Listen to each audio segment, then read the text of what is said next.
Yeah, it's kind of disappointing.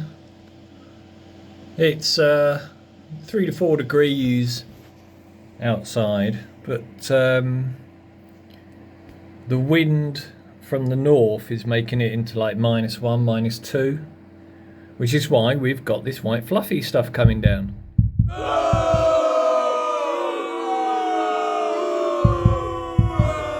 But as you see, it's not settling. The ground is still warm from this, because the sky has got a good cloud cover. The heat hasn't left, so it's catch-22. But yeah, oh, never seen snow before. What is it, Daddy? I wonder if she calls me Daddy. She probably thinks I'm another cat. There we go. Right. Yep. So snow. No allotment today. No allotment for a few days. God, I'm not going out there. I hate the cold. Here we go. So, talk to me. You want to go outside and see what the snow is, do you? Alright, let's see what happens then. Come on then. How'd you go? It's beginning to settle. Oh, it's cold. Go on, off you go. Off. No. No? What do you mean no? You what? Oh. Yeah, she don't want to go out. It's starting to settle. You want to go out now? Go on then. Curiosity froze the cat. You know this. Come on, off you go. No, she ain't going out. Oh, I'm having none of that. Well, we're on to Friday the 10th of March. Somebody's very impressed with the weather. Yeah, so it's beginning to flurry quite hard now. It settled briefly for a few hours, but only on the grass yesterday. But this seems to be a lot stronger. Yeah, what do you reckon? Yeah? What? What? Tell me. I'm going to go out and catch it. Yeah? What? What is it? Talk to me. Tell me about... Oh, you got that thing out again, haven't you, Daddy? What is it? Oh, I'm not having this. Right, so no allotment today. I will pop down later on, snow or no snow. Feed the robin. Look, look. What is it? What is it? You don't know? Do you want to catch it? Is it snow? Snow?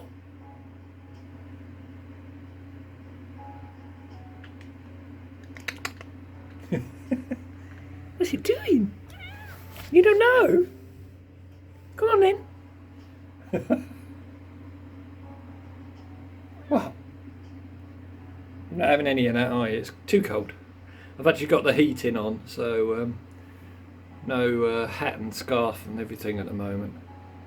I'm not doing myself any favours by trying to keep the heating off. Really? Yeah. And then miraculously 2 hours later, there's blue skies. The pond is chock-a-block full of water. Let's go around and have a look on the other side.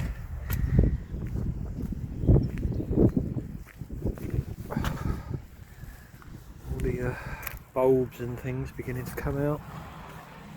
Ooh, walk across the poo.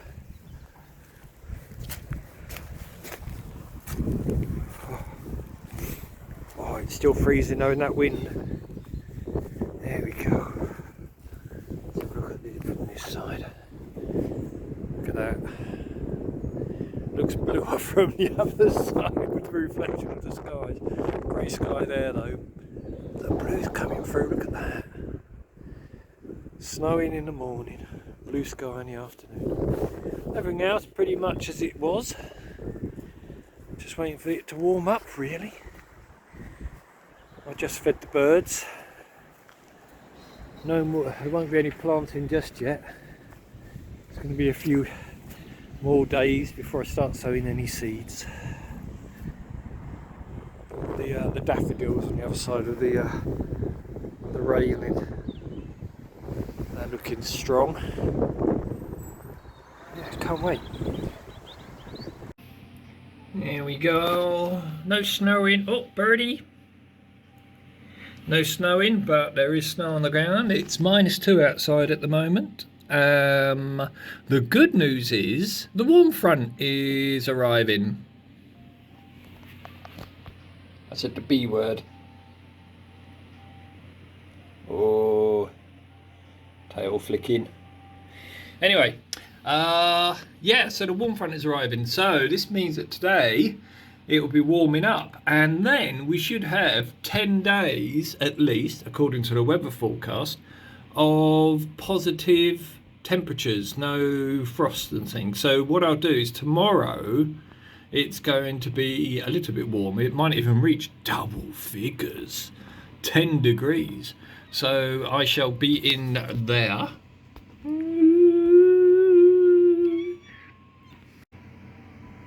Yep, so too cold today, but tomorrow in there, we'll be there, we'll be doing it. And all this lot, look. All the seeds, all the seeds, all the seeds. March, piece of cardboard, April, and the ones I couldn't fit in. Yeah, got a big catch up to do. Look, come on, light, there we go. Where's Kitty? Yeah, she's gone. All right, so there we are. Coffee, yes. So, seeds. Why haven't I done 2 hours of me sowing seeds? Because you've already watched hours and hours of people sowing seeds on YouTube by now. I don't know it, you know, because all of the people that have propagators or nice warm windowsills and lights and things, you've seen it all. And there's nothing more to do. And in fact, I think there's so many people out there that do these diaries that have been, I think somebody used it as the word filler. They've been filling videos, uploads with, I don't know. I watched a video from a well-known YouTube channel, excuse me, just this week. It was how to grow a XYZ flower, a particular type of flower. And, you know, and he put the compost in a tray and he started to shake out the seeds onto the compost. And then he said, I've not grown these before. And I suddenly thought, well, how do you know then enough about them to actually show us how to sow them? And in fact, all of these how to grow such and such is really something that I can't get my head round. We had a saying back in the old days of computers, RTFM. You know, somebody used to come and say, sorry, my computer isn't working, you know, I can't get it to turn on. Have you RTFM? Which I'm sure most people will know means read the desperately important manual.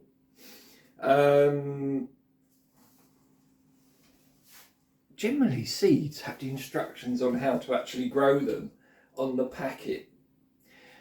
Seed suppliers want you to have success because it means you'll go back to them to buy more.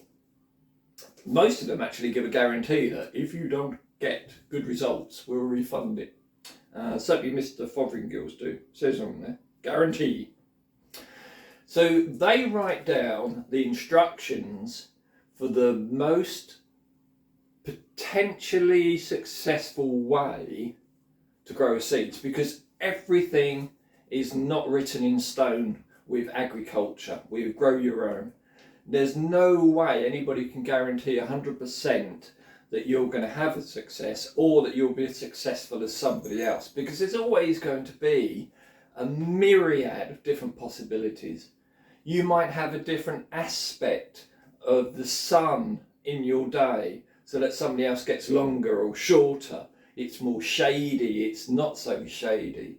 The soil is a myriad of different textures and flavours of algae and fungi and insects and what's been growing there before. Kitty. So you know, it's all, everybody's going to have a different stab at growing, even if, you know, you plant them on the same day in the same way using the same seed compost. Everything's going to be different. Your house is going to be different temperature. You're going to apply a different amount of water. So you're never going to have the same success that anybody else has.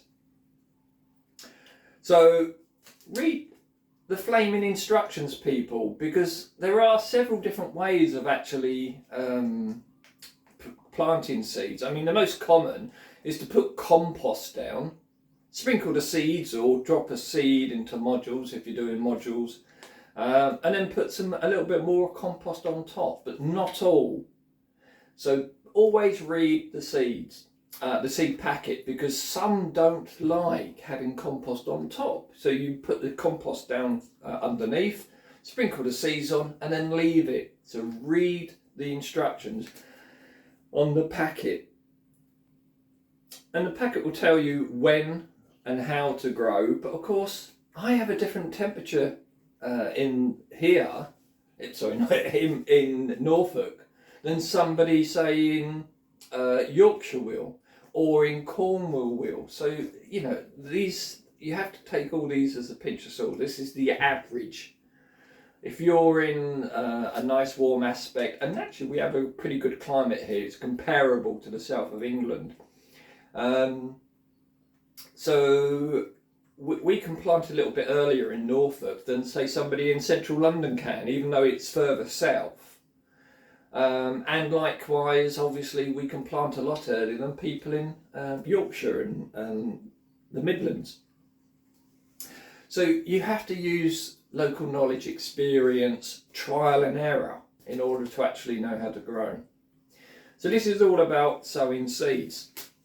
So here's some of the things that I have done. That, I'm not going to actually tell you what I've sown. I'm going to put it underneath in the comments below, and I'll do a complete list. I'll say what I've sowed, the name of it, you know, like carrot, early Nance, and where I got it from. And then somewhere in the blurb underneath, you'll also see the online link to the companies. And again, I am not on any type of commission from these companies. These are just where I've got them from. So here's some of the things that I think are important about the way I've been sowing my seeds. The first is preparation. I have done everything in batches. So I've washed all of the trays that I've been using, just warm soapy water. I use eCover, which is one of the environmentally friendly types. If you don't have any of like that and you're worried about washing with, say, Morrison's or Sainsbury's washing up liquid, then just use normal water. When you're washing your trays, you just, you know, trying to get rid of any fungi or bacteria from diseases that may have built up in the previous year, and just getting rid of that. The other thing you ought to be doing is checking for slugs and snails, because they like to actually sleep in the bottoms of trays and underneath the trays and things. So just clean them all up, get them all ready. What I then did is mixed up all of my cocoa coir, old fertilizer, old compost from last year that Nextdoor gave me when they donated a couple of containers.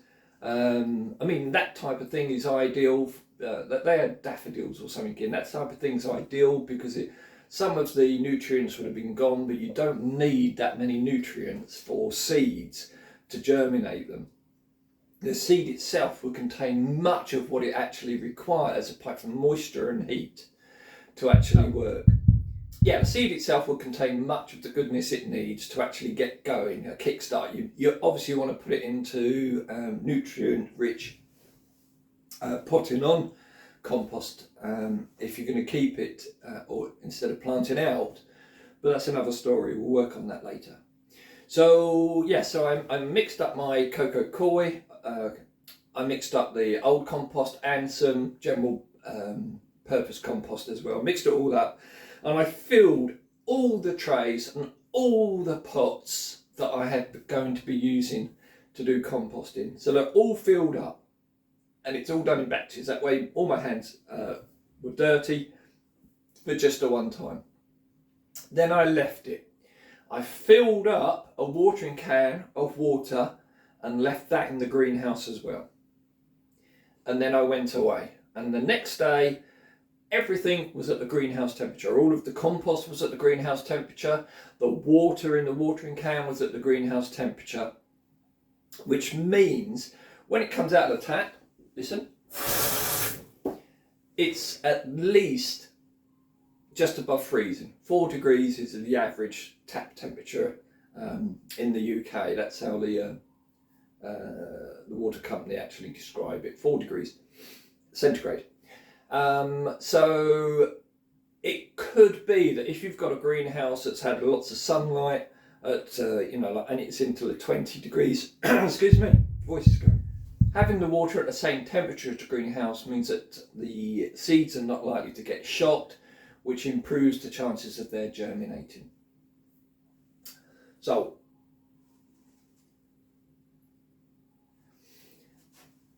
after we've got all the trays ready and we have our water at greenhouse temperature, okay, that's when I started sowing. And so what I actually did is wrote out the lollipop stick labels, but I used very simple codes like beans is BN, and I didn't go to too much. Let me give you an example. This is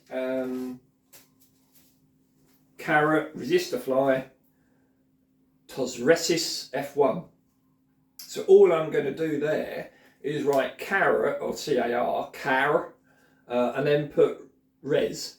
Because what I'm going to do then is I'm going to get the packet, put it next to the tray with the ticket and take a photo. And then that way I've not only got more information about what's actually in there, but also the actual photo will give me the details when I look at it of when it was planted. So, and again, give you another example. This is this is a radish from Lidls. It's de 8 heures jour. What's that? 10 hour jour? 10 days? 10 hour days? I don't know. Anyway, my French is no good. I'll look it up. So obviously they've put the name down there, and they put down the genus name in Latin underneath, Raphanus sativus. I probably killed that pronunciation, and please don't sue me. But what I do, I'll just write on there radish de D, DEDIX, and then I'll take a photo of the lollipop stick, the packet on the tray. And again, that if the lollipop stick does get knocked down and disappear, then at least I've got some sort of visual image of which tray I can narrow it down to. As for trays, I did buy some of those horrible plasticky, very thin things. I bought 10 for £7.75, including delivery, of 60 odd cells. And excuse me. And they're only going to last this year and maybe next year as well, but at least it's a start, because the actual very good quality ones are about £3 each, and some of them don't have 60 cells, some of them are only like up to 40, 48 cells. or thereabouts. And you know, and that's £3 to £4 each, so somewhere up to £5 or £6 for some of the trays with more in. I can't afford that at the moment, so I've got the cheap plastic ones for now, and then across the course of this year I hope to buy some more, maybe, you know, 1 or 2 a month of the better quality ones. So I batch everything as mentioned, have all the trays ready, have all the labels written out ready, and then I sow all the seeds. But I don't cover them, the ones that need covering as mentioned, but I don't cover them yet. I sow everything, and that way all my hands are nice and clean, which means all the packets stay nice and clean. Nothing worse than having soil and compost on your hands, and you know, you're trying to drop individual seeds into trays and things, and you got dirty hands, which is why I always keep a microfiber cloth actually in the greenhouse, so that if I do get anything dirty, I can just wipe my hand and get it cleaned off. But I do all the seed sowing, or I batch it, because sometimes I do about 8 to 10 packets of seeds, you know, like all of the brassicas or all of the tomatoes and peppers and chilies. Chilies and peppers are the same thing. You know what I mean. Cucumbers, there you go. I'll batch sow everything, and then when I've actually done all the sowing, that's when I'll cover all the trays that need covering with more compost. And then when that's done, I've cleaned my hands again, I'll water them, and so on and so forth. So everything I do in batches, and that way you can actually keep your hands clean. You're not like doing one tray and getting your hands dirty with more compost, and then having to go and clean it before you write out the next ticket and pick up the next seed packet and get that dirty. Everything stays nice and tidy, everything stays nice and clean, and you can keep your desk or your table, your potting table, quite clear and empty. So batch do it. It makes it so much easier. And not only that, if you get bored and get fed up doing a batch, then you can either stop there or finish the batch and then go away and do something else. Clear your head, let the storm go.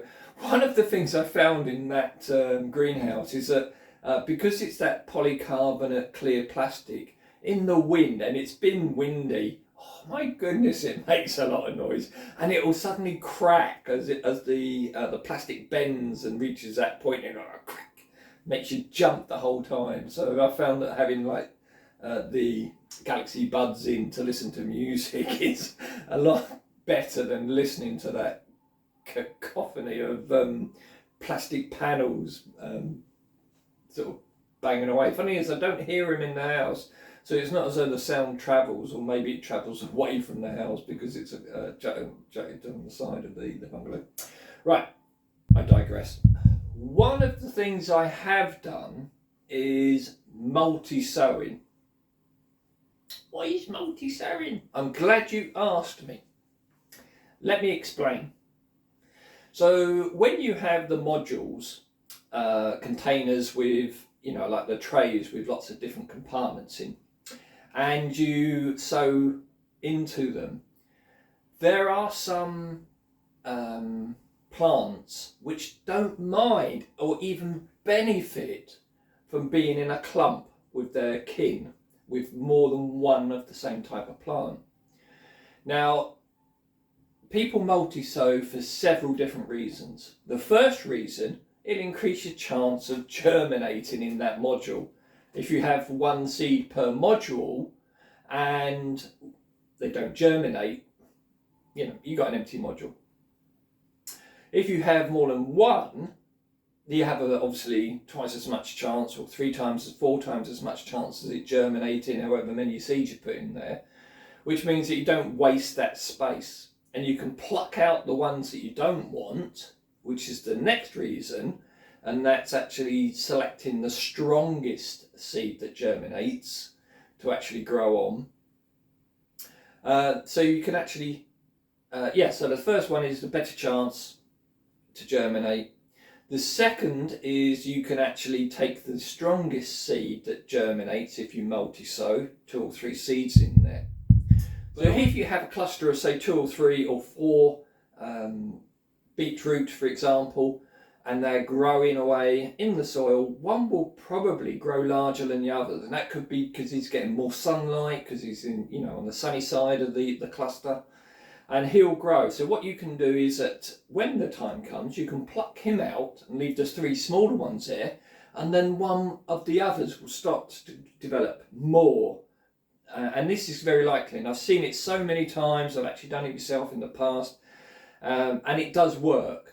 So, and there are various types of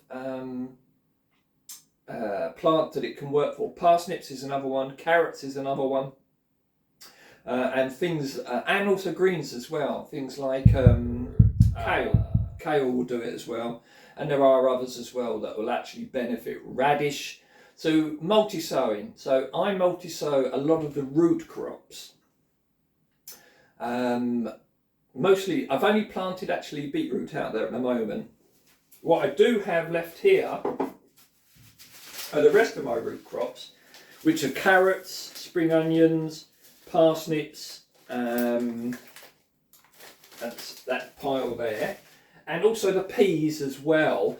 Now I've not planted those yet because those I have several lengths of old guttering. And I'm going to do the guttering technique with those. Some of the parsnips I will multi-sow into modules, but most of them were going to be done in like a guttering strip. And I'll probably do 2 or 3 of each type, because I've got quite a few bits of guttering that I can actually do. The only problem is, of course, is space. There's not a lot of space left in the on the shelves in the greenhouse, but we'll work something out. As soon as I can, obviously, I'll get them outside to harden off. May even just put like plastic over the top to protect them from early morning frosts, and start them off that way. But the idea is that obviously when you're using guttering, you can take off the end of the gutter, dig a guttering sized hole in your ground, and just slide the whole lot in one long piece. It's a good technique, and I'll highlight it more as we do it later on. So carrots, parsnips, radish, and the other one, spring onions. But I will also be direct sowing as well on all of those later on when it's a bit warmer in April, May. So that's it. That's basically all I've done so far. Now down on the plot, let's go down there and I'll show you what's got to be done. A beautiful morning. It's about 9:30 down here on Lottie. Temperature is cold, barely 1 degree, but that sun has a lot of warmth, so it's actually very pleasant standing here, even though my hands are getting cold. So I'm down on Lottie. Let me turn you around. Right, there we go. So, pony poo. Now that pile's been reduced a bit. I did chop a load of the wood up. What's going to happen is that in another few weeks, that pile there and this pile here are going to be mixed up with that bin there, which is the compost. As you see, this hasn't degenerated much, and this is all roots, and that's all the wooden stuff, and I've left them here as overwintering hotels for bugs and frogs and everything else. Somebody else come along and dumped all the leaves there, which is great. That will go into the leaf bin along with those. Now, jobs to do. I'll do a tour another day. Jobs to do. I need to remove the weed fabric off the end there. Get rid of that. I've done that one. I need to put the bottles away, but I need to get rid of that weed fabric. I need to turn the compost dig it all out. Now I'll do that when I move the bulk of that over there. So we'll get rid of that in there, yep, and turn the compost, turn the leaf moulds, empty the leaves into there. A lot more wood's got to be sawn up, but again I'm going to be doing that bit by bit for the fire. I'll start having fire soon when I come down and start the jobs proper. So the main jobs is I need to, yeah, I planted them, is to remove the netting and weed it totally from one end to the other, get rid of all the weeds. The leeks have all gone now, so that's fine. There's not many turnips there, so just weed around those. Everything else is pretty much as it should be. Spinach is probably getting a bit old, as is the kale, but I'll leave them there because they still make good bunny food. Now I'm not going to move the cauliflowers, I'm going to sow around them, probably roots and stuff, but it'll all be weeded out. Oh look, look at my little, I planted him. Right, oh I'll tell you what, while we're here, let me show you the daffs. Now I didn't plant all of these, some of these were planted by the council in previous years. So there's lovely 3 big clusters here that have been here for some time, obviously growing more and more bigger each time. What I have done though is cleared all around them so that you can see them a bit better. And obviously I've cut all this back, this was all nettles and things. Now I planted those, as you see this is their first year, they're still growing. There's a few more coming up. Those were already here. I planted these ones, and again they'll thicken up and get big. I planted these ones. I planted those, but those were already here. I planted those were already here. All these 4 clusters were already here, but I planted these ones down here and those ones there. And obviously I cleared all this out and planted all these. Pond's looking lovely. Full of rubbish. I'll have to get rid of the rubbish.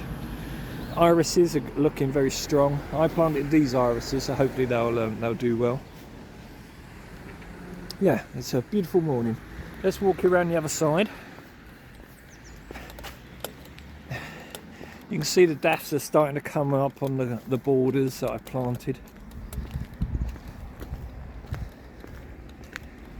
And here's all the tulips and crocuses I planted, and again over the years these will thicken up and multiply, but I'm really pleased. Aren't they beautiful?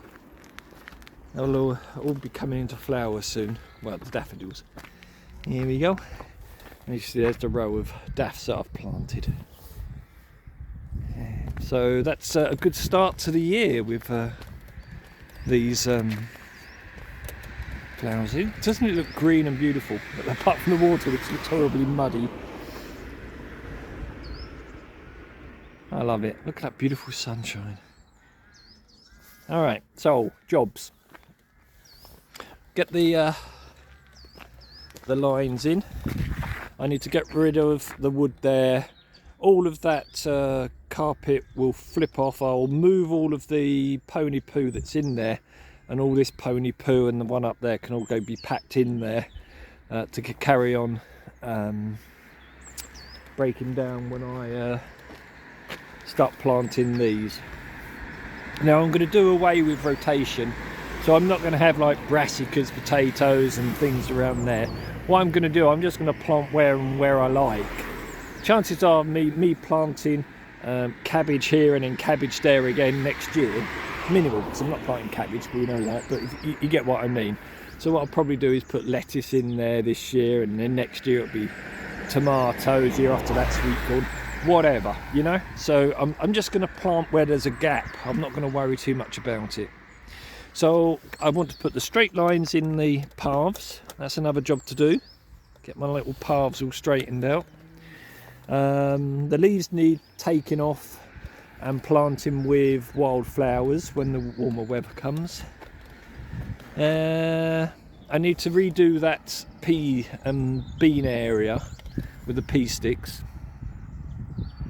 Need to do all that.